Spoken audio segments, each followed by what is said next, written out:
21. Oh, j'arrive pas à croire que j'ai pas fait ça avant. Olivia, chute. Chute. Parfait.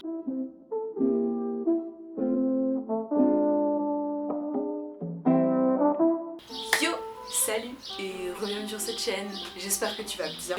Aujourd'hui je change de cadre, je me mets au bord de ma fenêtre, je suis avant tout désolée pour les bruits extérieurs, les oiseaux qui chantent, mais c'est la nature, et encore plus désolée pour les ambulances qui passent, parce que j'habite à Paris, il y a beaucoup de bruit, donc voilà. Mais trop envie de me mettre au coin de ma fenêtre, profiter un peu du rayon de soleil avant qu'il parte, donc voilà. J'ai mon petit café, on va pouvoir commencer.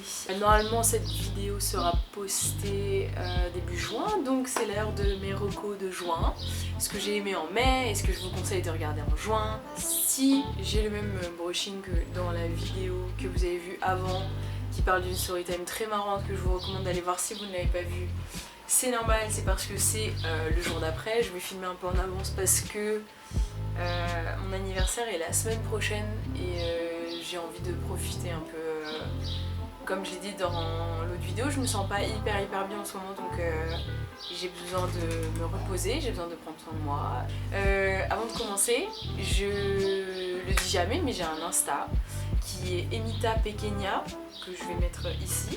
Vous pouvez aller me suivre, je poste des covers parce que j'adore chanter, j'ai chanté pendant beaucoup d'années. J'ai un concept, ça s'appelle le Gemini Duet, en plus on arrive au mois de juin. Le mois de juin c'est le mois des Gémeaux, je suis Gémeaux, je suis une petite Gémeaux et j'adore mon signe astrologique, je trouve qu'il me représente super bien. Oui, je fais partie de ces gens qui laissent un signe astrologique les définir.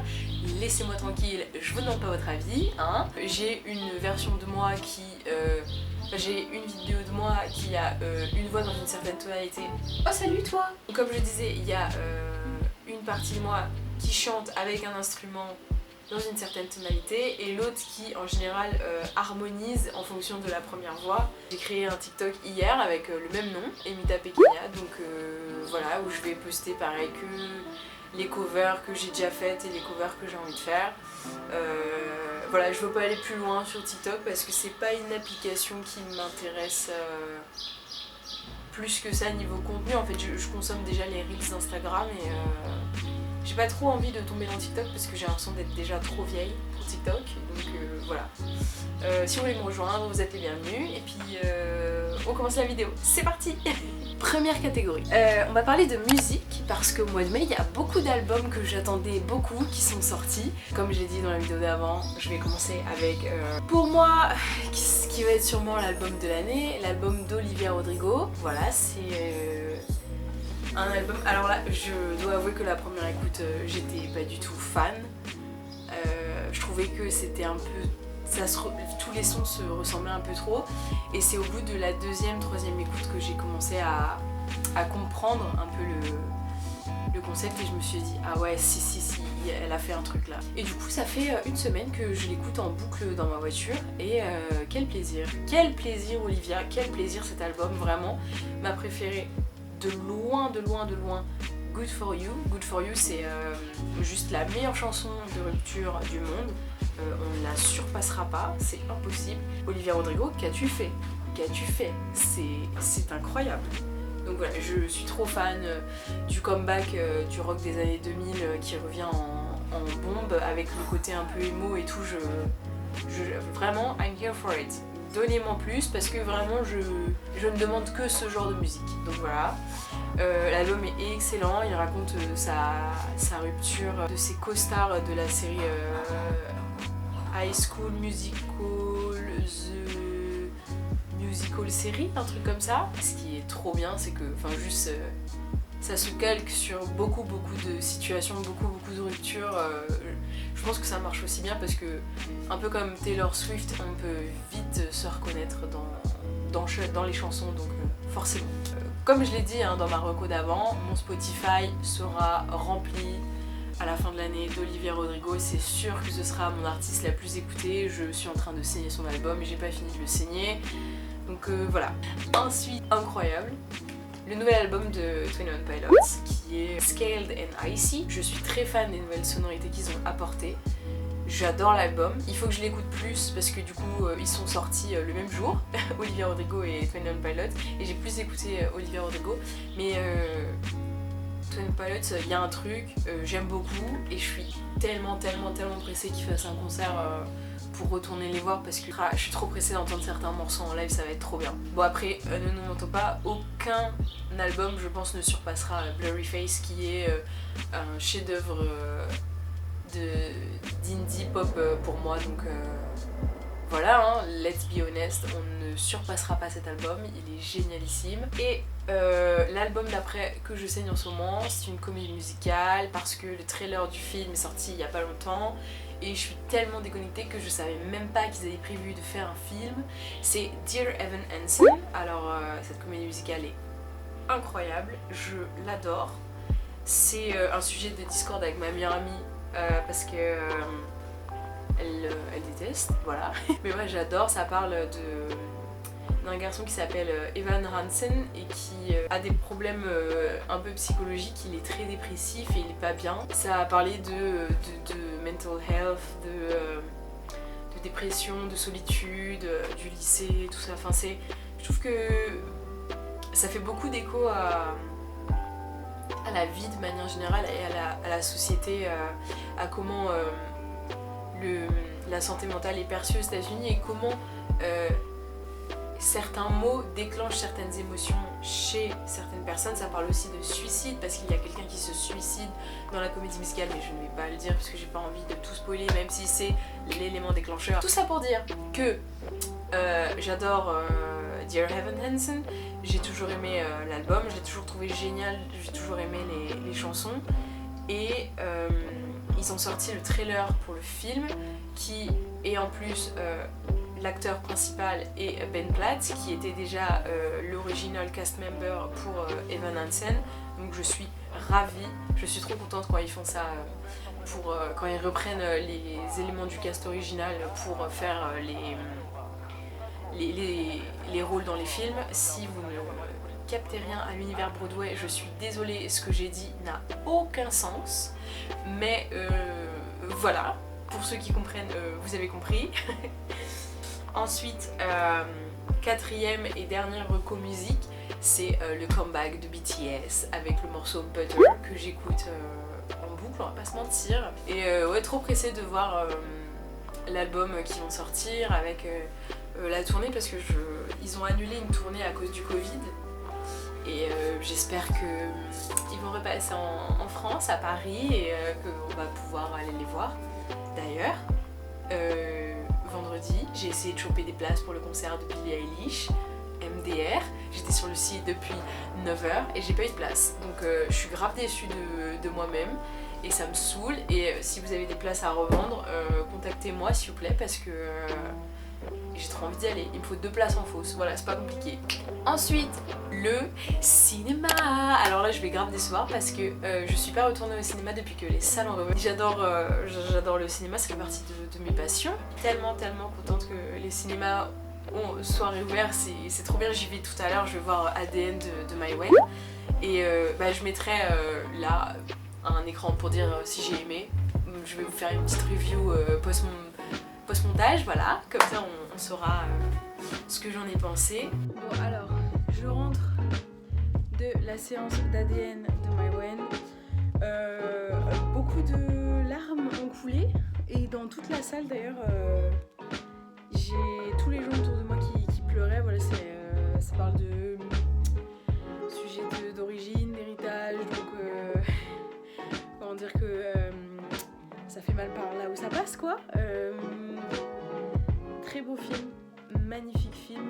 Je pense que si vous êtes d'origine étrangère, ça va forcément vous plaire. C'est très véridique sur la génération la lignée des immigrés qui est née en France. Je pense que beaucoup de fils et filles d'immigrés ressentent ça, donc ouais non, et très bon film, très belle réalisation, c'est comme d'habitude, Maïwenn c'est un peu filmé comme un documentaire. On n'a pas vraiment l'impression de regarder un film. Et elle sait comment nous faire pleurer, à quel moment nous faire pleurer. Ouais, j'ai énormément aimé. Vraiment, je vous le recommande si vous pouvez passer par une salle de cinéma pour aller le voir. Allez-y, il est en vrai, c'est génial. Donc voilà, je rends l'antenne à la Emma qui est posée devant sa petite fenêtre. Ciao! Mais petite anecdote, j'avais passé le casting pour le film. En fait, j'avais un pote qui travaillait au casting de ce film-là. Et il m'a dit viens, comme t'as des origines étrangères, viens raconter ton histoire. C'est un casting un peu spécial, faut pas forcément être comédien. Maïwenn ne cherche pas des comédiens, donc viens passer le casting, viens raconter ton histoire. Et je suis sûre que ça va intéresser. Et du coup, j'ai passé le casting. Bon, j'ai jamais entendu parler de quoi que ce soit après, mais j'ai trouvé ça trop marrant. L'expérience était hyper intéressante et bon, j'ai jamais voulu être comédienne et j'aurais jamais envie d'être comédienne, mais ça m'a fait plaisir d'être contactée pour ce genre de truc. Après, pour le cinéma, bon, j'ai pas été une très très bonne élève parce que j'ai pas regardé beaucoup de films ce mois-ci, mais ce matin j'ai regardé Legally Blonde 2, donc La Revanche d'une Blonde 2. J'ai adoré. Alors, je suis fan de Legally Blonde. Je trouve ce film beaucoup trop drôle et en fait c'est grave ma cam, le genre de film, vous savez, les high school teen movies des années début 2000, genre Mean Girls, tout ça. J'adore ce genre de film, j'adore. Je les regarde dès que j'ai un petit coup de mou et tout, je les regarde, ça me redonne le peps, l'inspiration, tout ça. Enfin, j'adore les esthétiques, je suis trop fan. Et ce film, je m'attendais, au début je me suis dit oh non, ça va être un sequel un peu pourri, et en fait pas du tout. C'était un film trop cool, bon, toujours avec le petit truc du personnage d'Elle Woods qui est un peu en mode superficiel mais trop gentil, enfin tout le monde la prend pour une coconne alors qu'en fait elle est quand même assez intelligente. L'élément déclencheur, c'est le test des cosmétiques sur les animaux. Et moi, c'est une cause qui me tient à cœur. Et j'étais contente que ce film, alors qu'il date de genre 2004, défende aussi bien cette cause. Donc ouais, voilà, c'était trop cool. J'ai trop aimé. En vrai, je le recommande à n'importe qui aime ce genre de film parce que c'est trop, vous savez, un feel good movie. On est en mode oh yeah, je vais juste me détendre et penser à rien pendant 1h30. Donc voilà, je le recommande. Du coup, troisième catégorie, les jeux vidéo. Alors ce mois-ci, j'ai joué à un jeu vidéo mais que je connais déjà, qui s'appelle Life is Strange. Donc j'ai joué à Life is Strange 2, qui est mon préféré des deux. Enfin, c'est un jeu qui est hyper spécial. J'ai mis beaucoup de temps à y jouer moi-même parce que en fait ce jeu, je l'ai vu en let's play sur YouTube, joué par Jacksepticeye, qui est un youtubeur irlandais, voilà, assez cool, que j'aime beaucoup. C'est vrai que j'avais hésité à y jouer parce que bah, du coup déjà je connais l'histoire et le chapitre 1 est assez dur moralement. Enfin, moi je me rappelle être en larmes et tout, donc j'y ai rejoué. Enfin, j'y ai joué, j'ai pleuré, voilà, enfin je savais. Et c'est vrai que ce jeu il est dur, mais il est beau et il est vrai et il défend des valeurs hyper importantes. Je spoil pas, mais en gros on suit deux frères qui subissent un drame familial et qui sont obligés de fuguer tous les deux. Et en gros c'est un espèce de road trip à travers les États-Unis avec deux frères d'origine hispanique, donc d'ailleurs même pas hispanique, d'ailleurs mexicaine. Et en gros on les suit au centre des États-Unis, au sud des États-Unis, où ils rencontrent des gens très gentils, des gens racistes, des malades. Donc voilà, c'est un jeu qui est hyper vrai et pour moi qui souligne un vrai problème dans les inégalités aux États-Unis. Pour moi, c'est un excellent jeu qui parle énormément, enfin qui parle de tout ce qu'il faut parler en fait. aujourd'hui en 2021 et qui essaye d'éduquer sans mettre sous ton nez et regarde, il faut agir comme ça, il faut... Donc c'est ça en fait que j'aime dans ce jeu, enfin je le trouve hyper juste. J'ai niveau jeu vidéo, je suis désolée, hein, j'ai pas bougé depuis le mois dernier, mais je suis toujours sur GTA RPZ, je me refais tous les let's play de Antoine Daniel, de Ponce aussi. Donc voilà, je n'arrête jamais, je regarde toutes les VOD, en plus j'ai une amie qui regarde aussi les VOD, donc on en parle, on se fait des inside jokes et tout, donc voilà, je n'arrête pas, j'adore, je trouve que c'est toujours aussi drôle. Et voilà, je suis pressée qu'il y ait un nouvel événement sur Twitch dans ce genre là. Et après, pour la 4ème catégorie en général qui est le lifestyle, en vrai... j'ai pas grand chose à dire, juste assis j'ai acheté des boucles d'oreilles trop belles en plaqué or à Emmaüs. Je sais pas si vous saviez que Emmaüs vend des bijoux et en général ils sont neufs puisque ce sont des dons de bijoutiers. Je vous encourage, si vous voulez des bijoux en plaqué or, en argent, tout ça, Emmaüs a ce qu'il faut. Si votre Emmaüs a un coin bijoux, voilà. Et sinon, bah, lifestyle en vrai... mon obsession en vrai c'est la réouverture des terrasses, c'est tout ça quoi. Je suis tellement heureuse que les cinémas et les terrasses soient réouverts, les musées, tout ça, que je suis trop... Enfin je sais pas, je suis trop contente de savoir que juste je peux descendre dans la rue et aller prendre un verre, qu'on puisse à nouveau faire des trucs en dehors de chez nous. Je me fais vacciner dimanche prochain. Donc je pourrais sortir encore plus tranquille. Enfin on peut revoir les amis, rien que le fait de pouvoir fêter mon anniversaire en terrasse, je trouve ça beaucoup trop cool. Donc voilà. Bon, bah c'est la fin de cette vidéo. Je pense qu'on a fait le tour. C'était une vidéo un peu courte, je suis désolée, j'ai pas eu le temps de faire beaucoup de trucs en vrai ce mois-ci. J'étais un peu occupée. Voilà, il s'est passé beaucoup de choses donc j'ai pas trop eu le temps. Recommandez-moi des trucs en vrai parce que j'ai envie de regarder un peu des films, j'ai envie de sortir, faire des trucs sur Paris. Donc si vous avez des trucs à me recommander, allez-y. N'hésitez pas à liker la vidéo, à activer la cloche et puis surtout abonnez-vous. Allez, ciao!